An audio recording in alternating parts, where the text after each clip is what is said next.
This is a Jmix exclusive.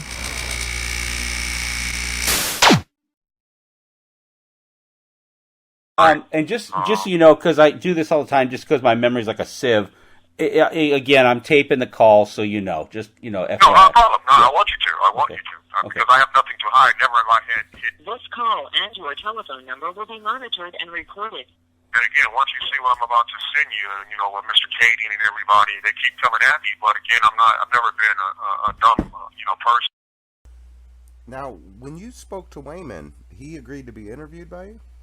Oh, absolutely. Yeah, he wanted to be. He originally started off. I'd written him a letter, and he introduced me to Steve Strong, who was a private investigator who was actually working his case, and Wayman was Steve Strong's informant when Steve Strong was a detective with the LAPD.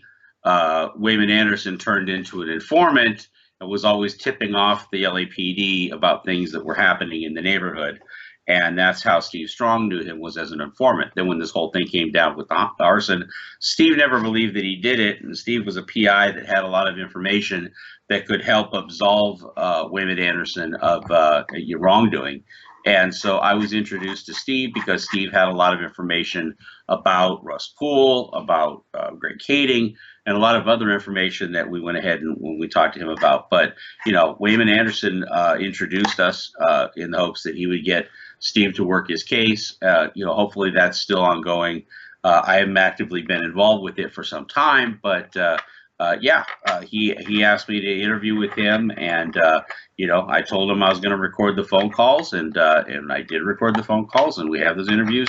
And he's recording from a jailhouse phone, so those calls are recorded anyway. And that's how we started to get the information. The problem is again, Wayman Anderson, whether you believe he's credible, that's why almost nothing of Wayman Anderson's ended up in Battle for Compton. RJ, do you want to let Steve Strong play a little bit, speaking of Wayman Anderson, or was there something else that you wanted to address? No, go ahead, sure, let him roll. And because what we're talking about is Wayman Anderson, what you're going to see is Steve Strong. Now, Wayman Anderson was Steve Strong's most reliable informant. I'm not going to put it in my own words. I'm going to let Steve Strong speak for you. But this was filmed, and interview was done by R.J. Bond for the movie Tupac Assassination Battle for Compton, and it is available on Amazon and on iTunes. iTunes, name it. So be sure to check that out, and here's Steve Strong. My initial knowledge of Wayman when I first met him was as working DSD gangs, and a guy I used to work Rampart with, Simon Eschi, Sam Unego. He was leaving DSD, he was getting promoted and going to another unit. And so he came to me and asked, I got this guy, he's always right on, and he goes, I want to give him to you. And I said, oh, okay. So I met Wayman. And I started to talk with Wayman and meet with Wayman, me and my partner, and never alone. And I can tell you is that he never, ever gave me any bad information. Me or my partner never had any bad information from him. It all came out truthful. It was always there. What he said was there, and it happened. Wayman was a gang member at one point in time. He was a rolling 40 Crip. He was a drug dealer. Whether he ever got out, I don't know. I never had any evidence of him doing it. I told him right out, if you're doing it and you get caught, you're done. And if I catch you, you're done. He probably was not, and he was out of there because of the money he amassed. He may have been behind the scenes directing things. He was a scared individual. He's not somebody that had, in my perception, had the moxie to go out and harm somebody. Mm-hmm. He didn't have that in. He probably could have paid to have it done, or did pay to have it done, but he's not someone that had that kind of makeup in him. He was kind of a coward, so to speak. He was worried. He's always worried. He was always scared. He was always His family was always being threatened. He was always being threatened. There was times I get called out to go because they kidnapped his sister and his mother and things just constantly going on throughout the years dealing with him. His information was always good. He never backpedaled.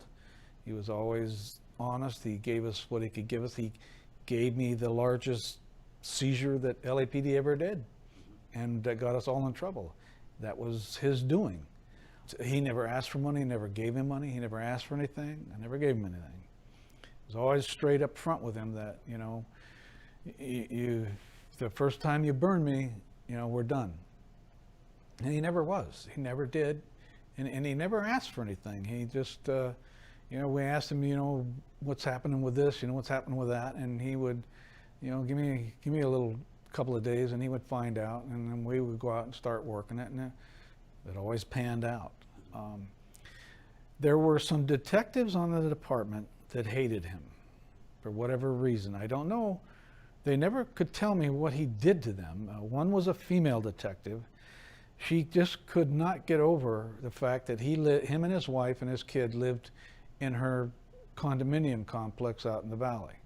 She's like, why can't you get him out of there? Why'd you do this? I'm like, well, I don't own the place. It's a detective. If he's a problem, then tell the management or something, you know, call the police, get him, whatever he's doing, take care of it, call the cops, get him out. I'm not going to stop him. I'm not going to protect him if he's harming you in some way out there. And knowing Wayman, it's a place that he's not going to have thugs show up because he needed a safe place. Right. So it's not somewhere, and he was always protective of his wife, and I met his wife, and always protective of his son. And so to him, it was a safe place. But she just couldn't get over the fact that he's living, just ate at her. The other one was Anderson from Crash. Yeah, he just had a thing about him that he's dealing drugs, he's killing people, he's doing this, he's doing that. And I said, arrest him. Arrest him, file the case. I'm not going to interfere in any way, shape, or form. You got something on him, go nail him, do it. And they never did anything. And they never was specific. And they just would complain. They even complained to my commanding officer, they complained to my lieutenant. And they would come and ask me. I said, well, tell them to arrest him. I'm not interfering. I'm not shielding him. If they have something, go take him out. And it just went on and on and on. And obviously, they never had anything tangible on Wayman because they never did anything. Right. I would see Wayman like maybe once a month for about an hour to ask him something or him to ask me something. I had no clue what he was doing. Right. So the name of this game that we're playing today is Who is Wayman Anderson and Why Should You Care? Okay, so let's talk about Wayman Anderson for a minute. Okay, most people, you know, a show of hands, I mean, how many people actually know anything about Wayman Anderson at all, other than you probably heard the name? Anybody can, okay, you have, yeah, slow hand clap. Slow hand clap. So what do you got? Right. So Wayman Anderson, depending on what you believe he says one day to the next, is arguably either one of the best witnesses for what happened with Tupac and Biggie that you could find, somebody that has some real inside information that could actually help this case and investigate this case, or it's complete and utter bullshit from a jailhouse person who's been locked up for so many years and he hears bits and pieces and he's wanting to insert himself into the middle of the investigation in the hopes that he could figure out some way to leverage his time out. Wayman Anderson was also known as Suave, and if I'd been thinking about it, we probably should have played a little clip from his little tune that he did, My Girl, I think it was, wasn't it? Did he do like the remake of My Girl? I think that's what he was known for. Anyway, this dude was like a one-hit wonder back in the 80s, and he got nailed by the police and convicted of murder because of a situation where I don't remember if it was a record store, I think it was, that burnt down and a couple of homeless people or drug people were in it and they got killed from that fire. and they blamed him for it. They said he was there, he's the one who set the fire, and therefore he killed those people. Well, that's actually, there's a lot of things going on about that that's probably not true. And it looks to me, from all the research that I did with Michael Carlin and information that we were given, that, you know, he may not have actually done the crime. And so for that reason, I talked with him for a long period of time. And I wanted to help the guy out. And we talked about doing a documentary together. We talked about doing a little story with him. But he was actually, I think, wrongfully convicted. Now, moving on to his relevance to the Tupac thing, what the interesting thing about Wayman Anderson was when the feds came in and did a big sweep of death row records, and they actually came in and took a bunch of stuff in the file cabinets and all that. They found a cell phone at Death Row Records that was listed to Wayman Anderson. The cell phone was actually in Wayman Anderson's name. And the reason that this makes any sense at all or has anything to do with anything is the fact that when they went back and they pulled that cell phone's records, the last place that cell phone had transmitted from was the Peterson Auto Museum, where Biggie was killed the night that Biggie was killed. So you have a cell phone that's in the name of this Wayman Anderson that is evidence that directly ties to the killing of Biggie Smalls. So that's why the police started talking to Wayman Anderson. And Wayman Anderson had quite a story to tell about what he knew from inside the jail about things. And Wayman Anderson told a lot of information about things. And he went on to be interviewed by Chuck Phillips. Chuck Phillips was trying to get him thinking. Wayman Anderson held for the longest time that it was the Death Row Police and Reggie Wright that was involved with the killing of Biggie Smalls, and it was related to Tupac, but in a kind of disjointed way. He didn't really go into details of how they were related, but they were. And they asked him again, and he gave all that information. He gave it up. Then they asked him to testify at the Biggie Smalls civil trial for Valletta Wallace. And he was willing to do that. But right before he did that, Chuck Phillips from the LA Times got a hold of him and gave him some information. And he claims that the Los Angeles County Attorney, Don Vincent, who was representing the city of Los Angeles against the Wallace case, came in and actually had several conversations with him and basically told him, you're going to stay in jail forever if you don't play ball and testify the way we want you to testify. And at that point, when they actually asked him to testify, he completely threw his old testimony out the window, recanted everything, and said that he was asked to lie about it. So now you have Wayman Anderson telling two different stories. And if you guys haven't heard that before, you certainly can remember it's kind of the whole death row story. Well, they say one thing, and then when the police get a hold of them, they say something different. So that's kind of where it's at with Wayman Anderson. He's had a lot of interesting things to say, and over the next few weeks, maybe we'll put some stuff out that Wayman Anderson has had to say. He called me from jail, and I had written him a letter, and he called me from jail. And we talked for a few phone calls before I ever wanted to try to do anything with him. And it's a shame that we didn't get a chance to. We were getting ready to sit down and do a contract that kind of all fell apart. But nevertheless, Waymond had a lot of really cool and interesting things to say. And I think it's worth his time and the facts are out there. That maybe he get a little bit of attention, because I think he needs it. And you can decide for yourself whether you think he's actually somebody who knows something about what's going on, or whether or not he's just somebody in jail that's heard a lot of things and is trying to parlay that into some sort of a reprieve from his jail sentence. Now, I know that he has exhausted all of his appeals. He's appealed it all the way up to, I think, to the Supreme Court, wouldn't hear it. And now he's done. So, the hope he has is that somebody might give him a break on his jail sentence in exchange for, him giving up some good information. And we all know, that information on a 20-year-old homicide isn't exactly the most valuable card you can play with anymore. But that's the inside to Wayman Anderson. Hopefully we'll get a little bit of information from him.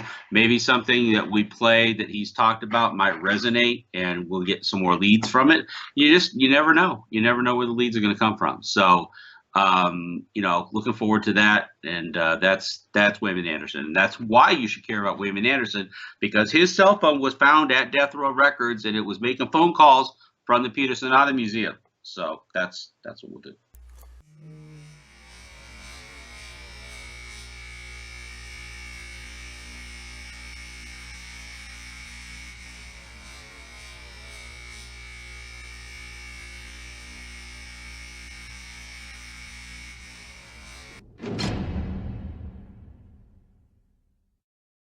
Why do you think that Kading was so eager and willing to try to throw Puffy under the bus for this? Trying to throw who? Puffy under the bus.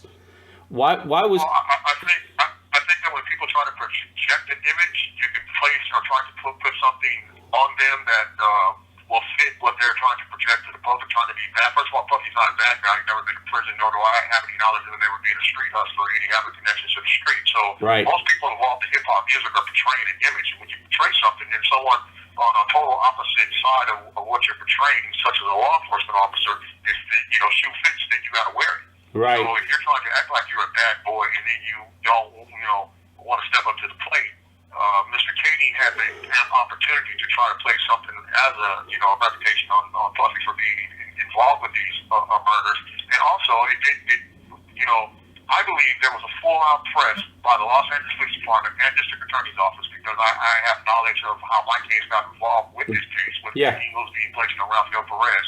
You do not want to.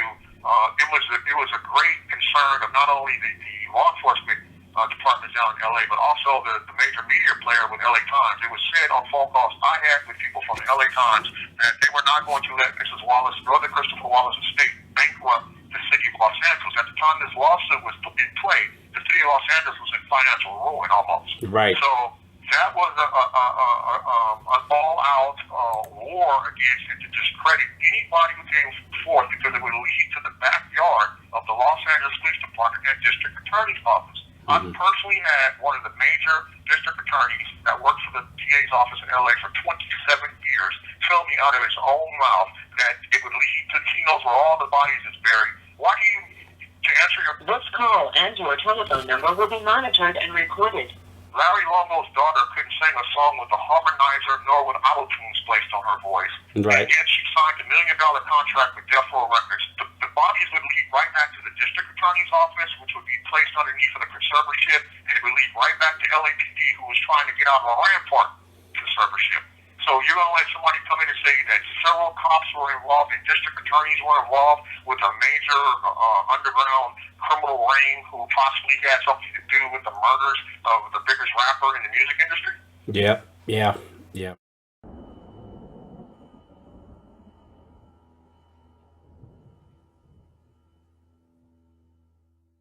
This is a Jmix exclusive.